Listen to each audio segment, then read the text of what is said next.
Amén. Que Dios nos bendiga en el día de hoy. Hablamos muchas veces de los remanentes, ¿verdad? Hablamos muchas veces y los exponemos siempre como algo a seguir y como algo para tener como muy en cuenta, ¿verdad? Son nuestro modelo de alguna manera. ¿Por qué razón siempre escogemos a los remanentes?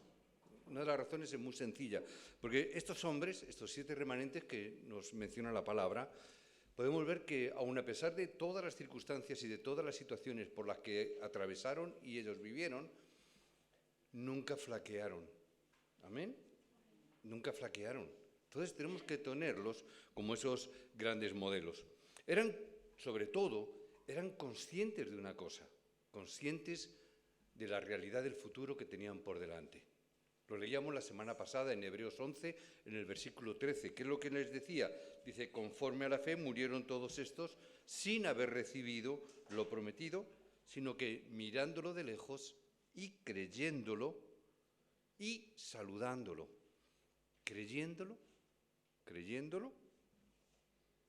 saludándolo y mirándolo de lejos. Es decir, tenían claro el futuro. Sabían, lo estaban viendo, lo estaban saludando inclusive. Aunque no lo recibieron, ellos sabían y tenían claro cuál era el futuro. Por eso los remanentes también, nuestros remanentes, lo más importante que tienen que ver es que puedan aferrarse al futuro que tienen por delante. No es ver solamente la realidad, sino tienen que aferrarse al futuro que Dios tiene para ellos por delante. Y para los que somos mayores que los remanentes, cuanto más mayor seas, cuanto más viejo seas, cuanto más mayor seas, más debes de aferrarte al futuro. Amén.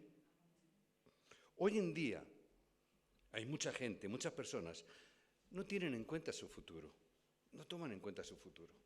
Ahora, pero yo siempre os decimos, nosotros no debemos de preocuparnos por el futuro, ¿verdad? No debemos de preocuparnos por el futuro. Sin embargo, hay personas que sí que se preocupan por el futuro.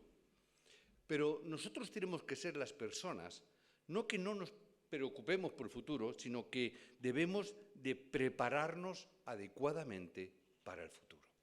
No preocuparnos por el futuro, sino prepararnos para el futuro.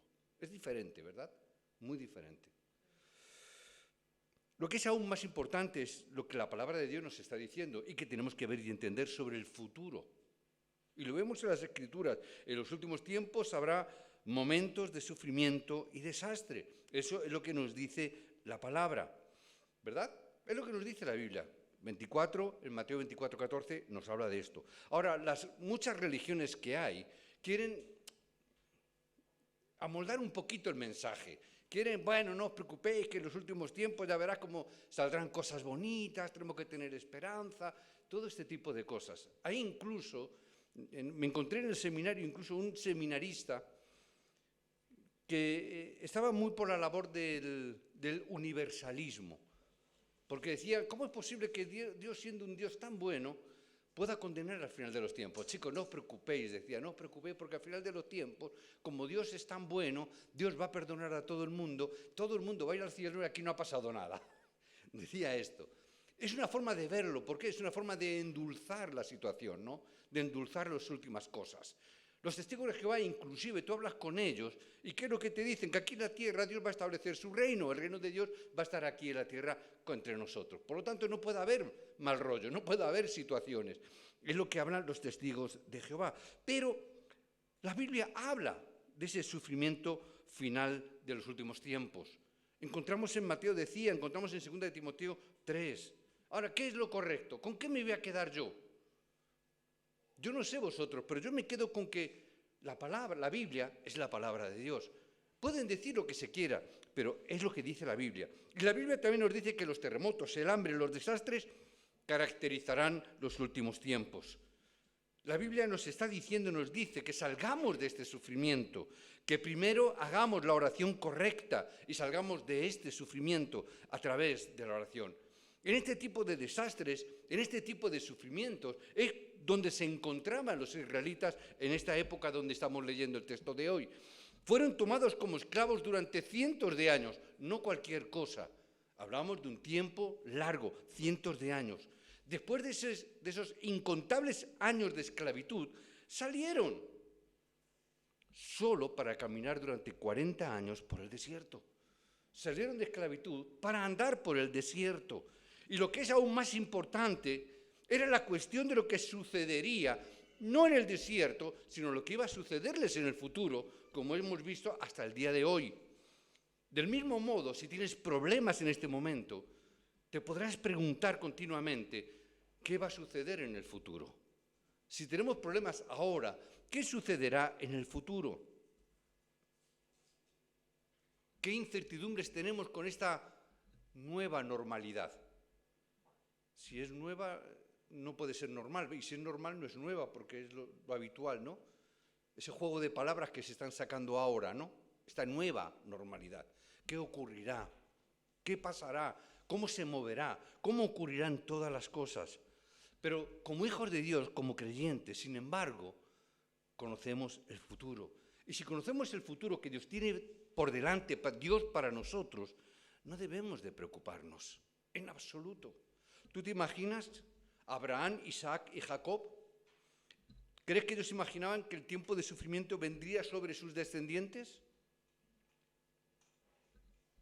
¿Te imaginas incluso quién hubiera sabido que después de que José como gobernador de Egipto, el segundo después de Faraón, o el primero después de Faraón, más importante de toda la nación por debajo de Faraón solamente, ¿quién iba a decir que sus familiares y todo el pueblo quedaría en Egipto como esclavos? ¿Cómo la familia de José terminaría como esclavo? ¿Quién se lo podría imaginar en aquella época?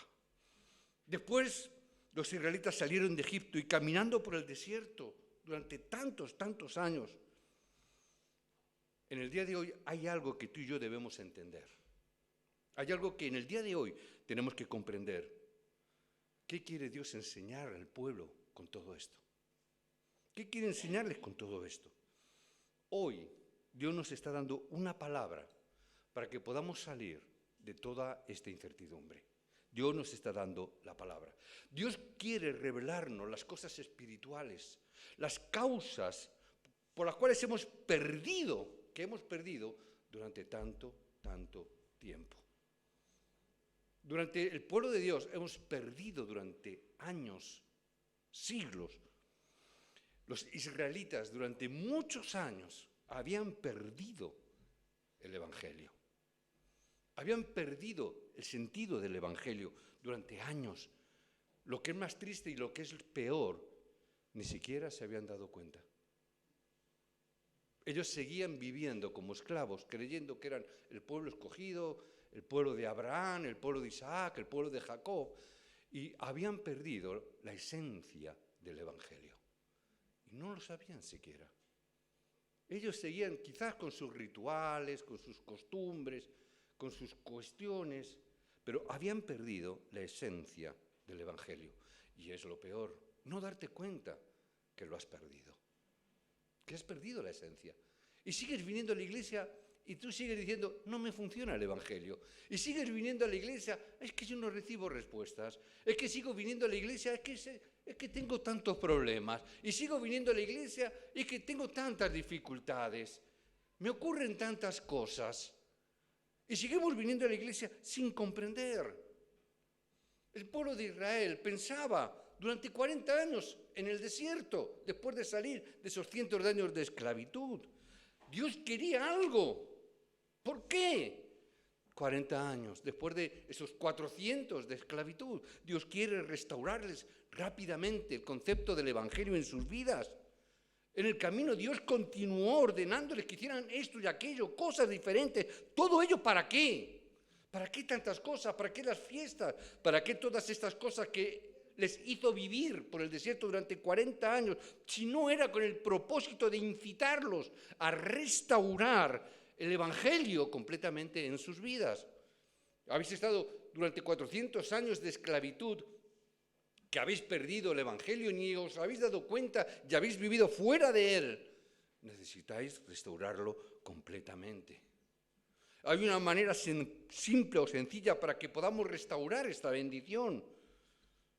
Y tengo que entender No es que Dios no te esté respondiendo tus oraciones.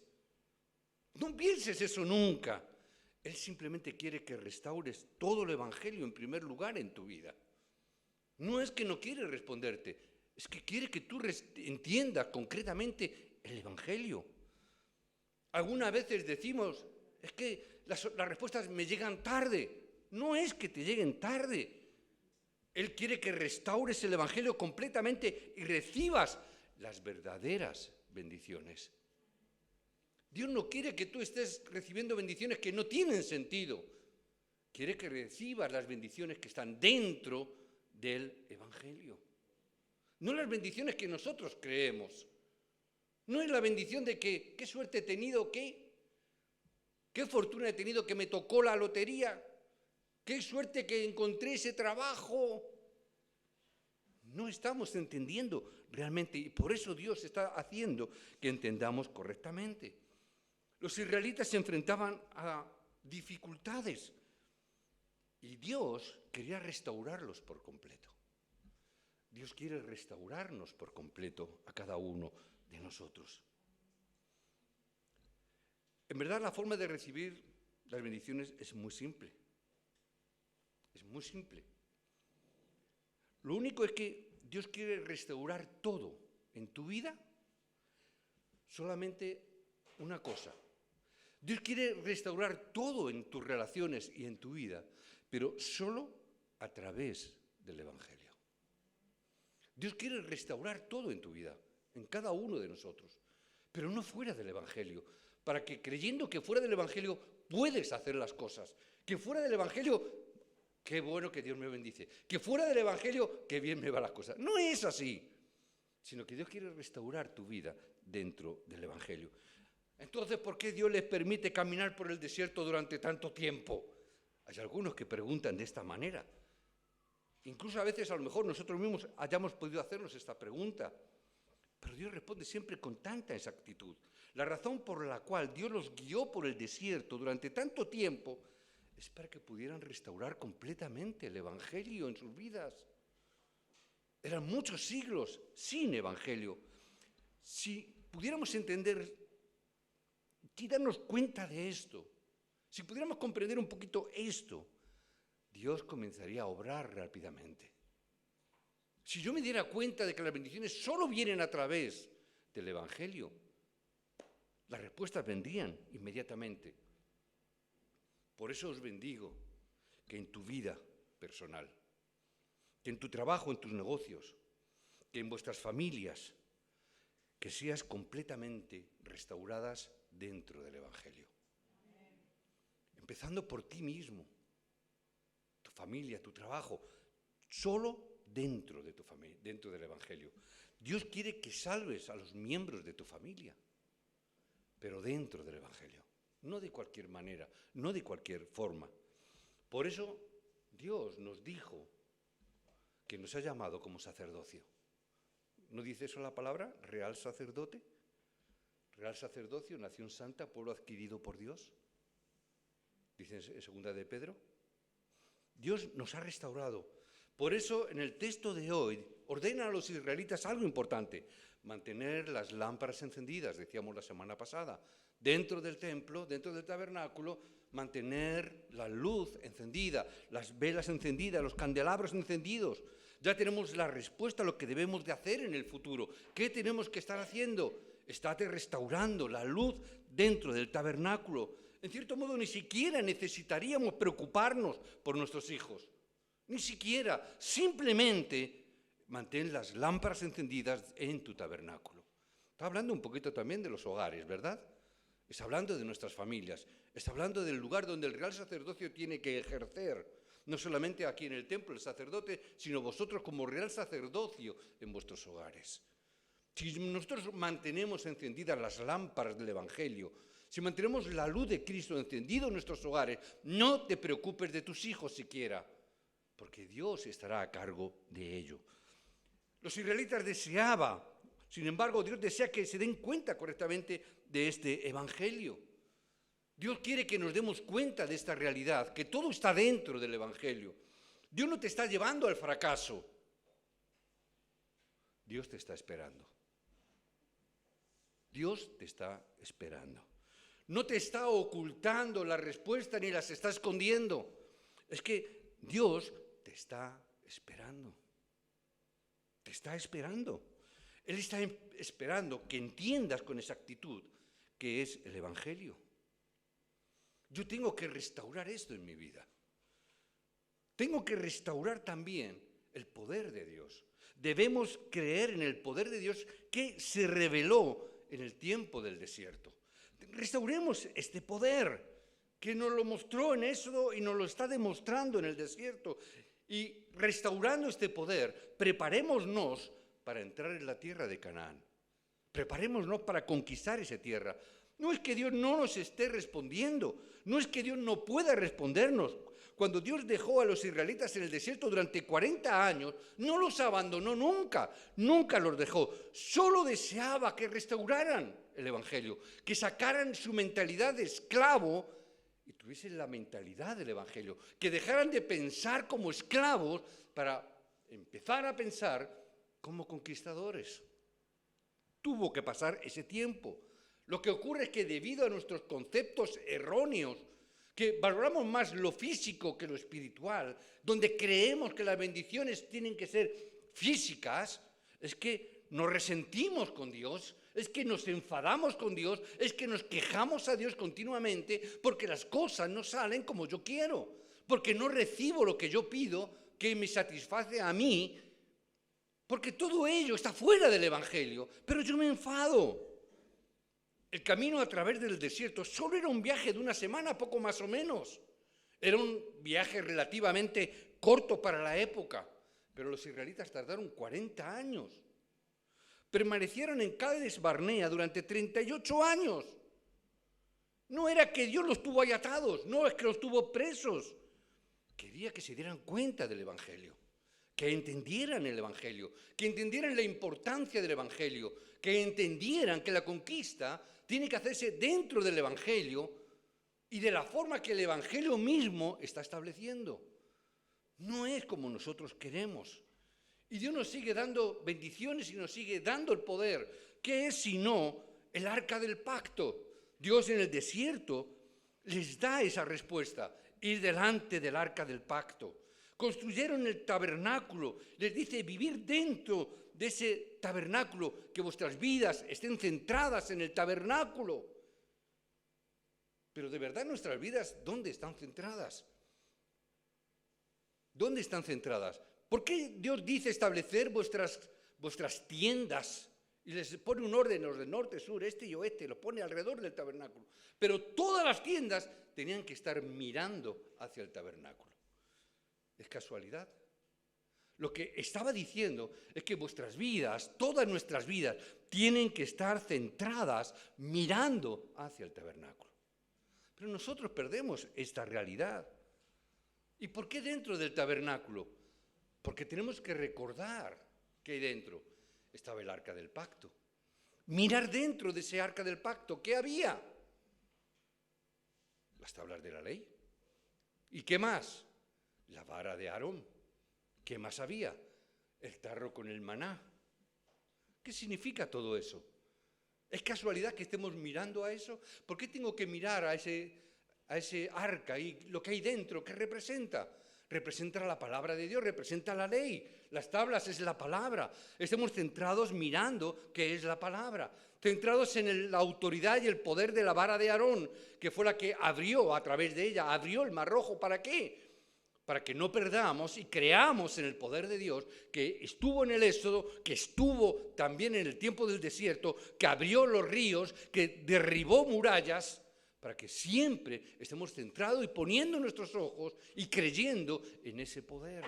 ¿Por qué el maná? Porque es nuestro respaldo. Porque Dios nos proveyó durante 40 años en el desierto de comer maná. ¿Qué te está diciendo? No, Dios va a proveerte en el día de hoy del alimento y de las cosas necesarias. No hizo sacar agua de una roca, no hizo descender el maná del cielo, no hizo salir las codornices para que ese día también pudieran comer carne en un momento determinado. No, Dios proveyó de ropa, de calzado todo el tiempo, no proveyó para el frío y para el calor, no proveyó de todo. ¿Qué les está diciendo? Nunca perder de vista esto. Y que igual que en aquel tiempo, si nosotros miramos y nosotros determinamos nuestras vidas hacia el tabernáculo, hacia el arca, también nosotros podremos experimentar esta gracia de Dios. Les dio todo esto en el desierto. Decíamos la semana pasada, ¿por qué el desierto? Porque en el desierto Dios proveyó de las cosas importantes. Pero nosotros nos quejamos, nos enfadamos, ¿verdad? Nos enfadamos y perdemos las cosas importantes. Dios nos dio la gran comisión del sacerdocio. Dios nos levantó con esa nación santa. La Escritura dice, construye el tabernáculo y vivir vuestras vidas centradas en ese tabernáculo. Y Dios les dio esa gran comisión del sacerdocio. No es que Dios no nos esté respondiendo, es que debemos de restaurar correctamente el Evangelio. No es que Dios no nos esté respondiendo, es que debemos armarnos con el poder de Dios. Por eso, como sacerdotes, el Señor nos está diciendo en el día de hoy, como real sacerdocio, quemar incienso día y noche. ¿Amén? Día y noche. Significa todo el día. Todo el día tiene que haber incienso en la casa de Dios. Todo el día tiene que subir ese olor fragante a la presencia de Dios. Dios les ordena a los israelitas quemar incienso mientras cuidaban las lámparas. Les ordena también que quemen ese incienso durante el crepúsculo, es el texto que hoy hemos leído, por la mañana y por la noche. Y entonces les dijo algo importante, que lo colocaran ¿dónde? Entre el lugar santo y el lugar santísimo. No era cualquier cosa. Y en ese momento, quemen incienso. ¿Qué significa quemar incienso? Significa que en este lugar es siempre un lugar de oración. Es un lugar de oración.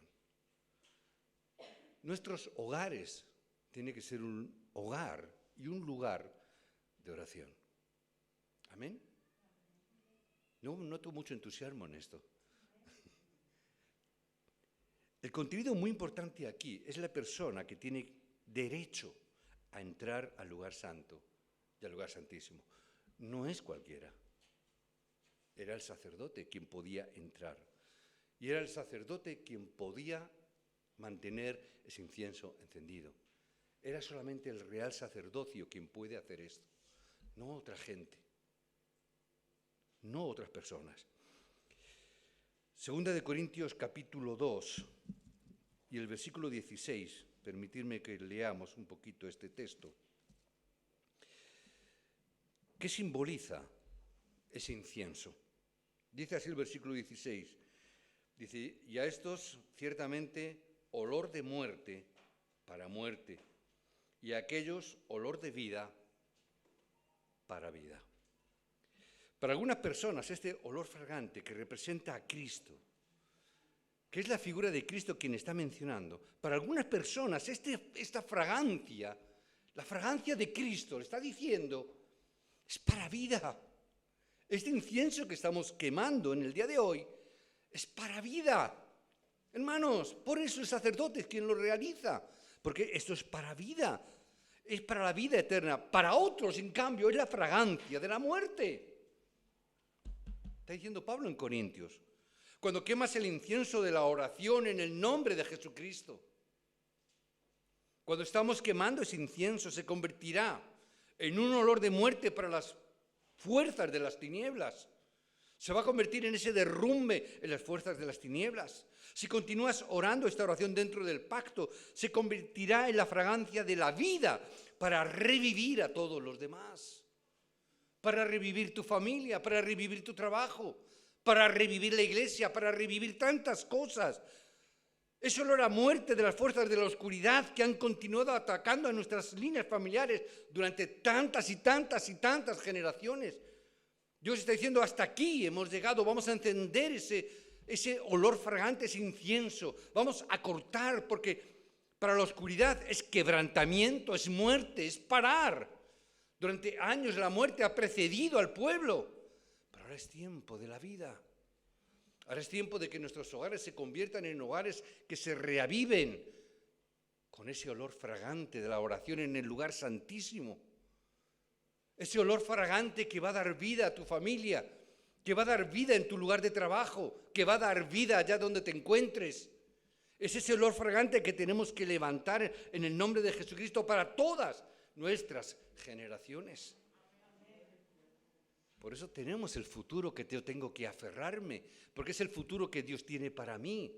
Si yo estoy levantando la luz, si estoy alumbrando, si estoy levantando ese olor fragante, si estoy tomando el poder de Dios, hermanos, no hay futuro que se nos resista, no hay futuro que nos pueda detener, no hay futuro que nos deba estremecer, no hay futuro que nos deba de asustar. No hay futuro que se nos pueda poner delante, que nos pueda rechazar. Mantén siempre encendido el incienso. Empecemos a disfrutarlo, comenzando desde ahora. No lo dejes para mañana. Hoy mismo empieza a disfrutarlo. Hoy, a través de la palabra, has recibido una importante respuesta. Dios siempre nos da respuestas. Hoy nos ha dado esa respuesta. No que nos estés recibiendo las respuestas de Dios, no es que no las estás recibiendo, es que Dios te está restaurando ahora mismo. Dios te está restaurando en este tiempo. En este tiempo donde no debes de quedarte quieto. No debes de quedarte quieto. Todavía hay mucho más que hacer. ¿Amén? Hay mucho más que hacer. Por esa razón debes armarte con el poder de Dios. Hay muchas más cosas que tenemos que hacer todavía, pero no con nuestro poder.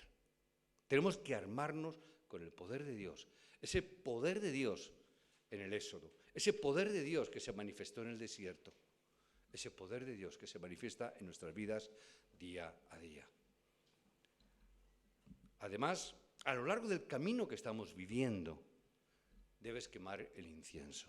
Toma esto ya como la conclusión. Debes quemar el incienso. Esta será una fragancia de vida para ti y una fragancia de muerte para las fuerzas de la oscuridad. No hay oscuridad que se pueda resistir. No hay obra de las tinieblas que pueda permanecer. Por eso os bendigo en el nombre de Jesucristo, que siempre debamos quemar el incienso de la fragancia de Cristo día y noche. ¿Por qué debemos de estar haciendo culto en nuestros hogares? Porque tenemos que alumbrar con las lámparas para que la luz retroceda.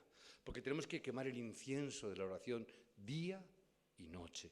No solo los domingos. Los domingos es otra cosa. Domingo es dar gloria a Dios. Es glorificar el nombre de Jesucristo. Es recibir la palabra que Dios va a cumplir durante esta semana. Por eso os bendigo en el nombre de Jesucristo, que en esta semana encendáis las lámparas en vuestra casa. Que en esta semana queméis incienso día y noche. Por vuestras generaciones, dice la palabra. No solamente por vosotros, sino por vuestros hijos, por vuestras generaciones que están ahí.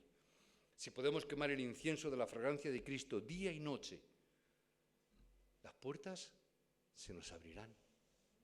No habrá puerta que permanezca cerrada delante de nosotros. Y las que cerremos, no habrá fuerza ni poder que las pueda abrir. Amén. ¿Por qué Dios entonces los llevó tan lejos? Dios está prometiéndote a ti como a los israelitas o al pueblo de Israel, les está prometiendo 100 veces más su poder. Dios les está dando una gran bendición. Cuando yo entendí esto, me di cuenta de lo que decía Génesis 22, 12. Isaac plantó las semillas. ¿Y cuánto cosechó? 100 veces más. ¿Qué vamos a sembrar nosotros? Porque depende de lo que sembremos nosotros, vamos a recoger 100 veces más. Amén. En Marcos 10, 25, 30, Jesús prometió multiplicar por 100 las bendiciones en este mundo. ¿Sí o no? Necesitamos multiplicar por 100 esas bendiciones, además de las bendiciones que tendremos después de la vida o después de la muerte, ¿verdad? No solamente después de la muerte, sino que en esta vida Dios ha prometido 100 veces más. Por eso debes de recibir estas bendiciones para salvar el campo. Tenemos que recibir estas bendiciones que Dios nos da 100 veces más para que podamos conquistar el mundo, conquistar nuestro campo, conquistar nuestra región. Por eso no te desanimes por nada. Simplemente aférrate al pacto de Dios y recibe las bendiciones que Dios tiene para tu vida. Dios te está esperando, decíamos. Dios, cuando vienen las dificultades, los problemas, no es que va a jugar con nosotros. No, ahora sí, ahora no. Te lo muestro o no te lo muestro, te lo doy o no te lo doy. Dios no juega con nosotros. Lo que Dios está haciendo es esperándonos. Abre tu mente al Evangelio. Empieza a gozar de que Jesús es Cristo en tu vida. Empieza a disfrutar del reino de los cielos que se establece en tu hogar. Empieza a gozar y a disfrutar y a creer en el poder del Espíritu Santo que Dios te ha dado para que tú disfrutes 100%. Simplemente aférrate a este pacto. La razón es sencilla, para que podamos salvar este mundo, que podamos salvar este campo. Este es el horario para preparar ese poder. Es el horario que Dios nos está dando para que preparemos este poder. Os bendigo en el nombre de Jesucristo para que hoy puedas restaurar realmente la sanidad. Que puedas restaurar la sanidad y que puedas quemar el incienso de Cristo en vuestra casa. Los milagros ocurren en las casas, no en los templos. Recordar esto. No hay ni un solo milagro de sanidad en el templo. Ni uno solo aparece en las Escrituras. Todos aparecen en el campo y en las casas. Amén. Por eso, levantar el incienso en vuestras casas. Quemar ese incienso en vuestras casas. Os bendigo en el nombre de Jesucristo. Oremos. Padre, te damos las gracias. Que hoy sea ese día de sanidad para todos y cada uno de nosotros, para cada uno de tus hijos. Señor, no es que no estemos recibiendo respuestas. Lo que te pedimos es que, Señor, nos des gracia para restaurar el Evangelio en nuestras vidas. Que vengas nuevamente a nuestra vida de una forma total y completa. Señor, que seamos conscientes de que no son las respuestas que llegan tarde, sino que nos ayudes a restaurar el Evangelio por completo. Señor, llévanos a descubrir que este es el momento de restaurar el poder para entrar en la tierra de Canaán. Que este es el momento y el tiempo, Señor, para restaurar el poder, para poder conquistar el mundo, que es el poder para restaurar y conquistar la tierra que tú nos has dado aquí en Parla, allí donde esté cada uno de tus hijos, en Santander, que estén, Señor, en Perú, en Ecuador, en Colombia, en Rumanía, en el Congo, en Guinea, en cada país, Padre, que sea restaurado este Evangelio para conquistar todas y cada una de las naciones aquí representadas. Que para ello, Señor, quememos el incienso día y noche para experimentar el poder de Dios. Que día y noche podamos encender esas lámparas para que nunca jamás se apaguen, que ese incienso nunca cese de levantarse o de subir hasta tu presencia. Y es, Padre, por ello que oramos, en el nombre de Jesucristo. Amén.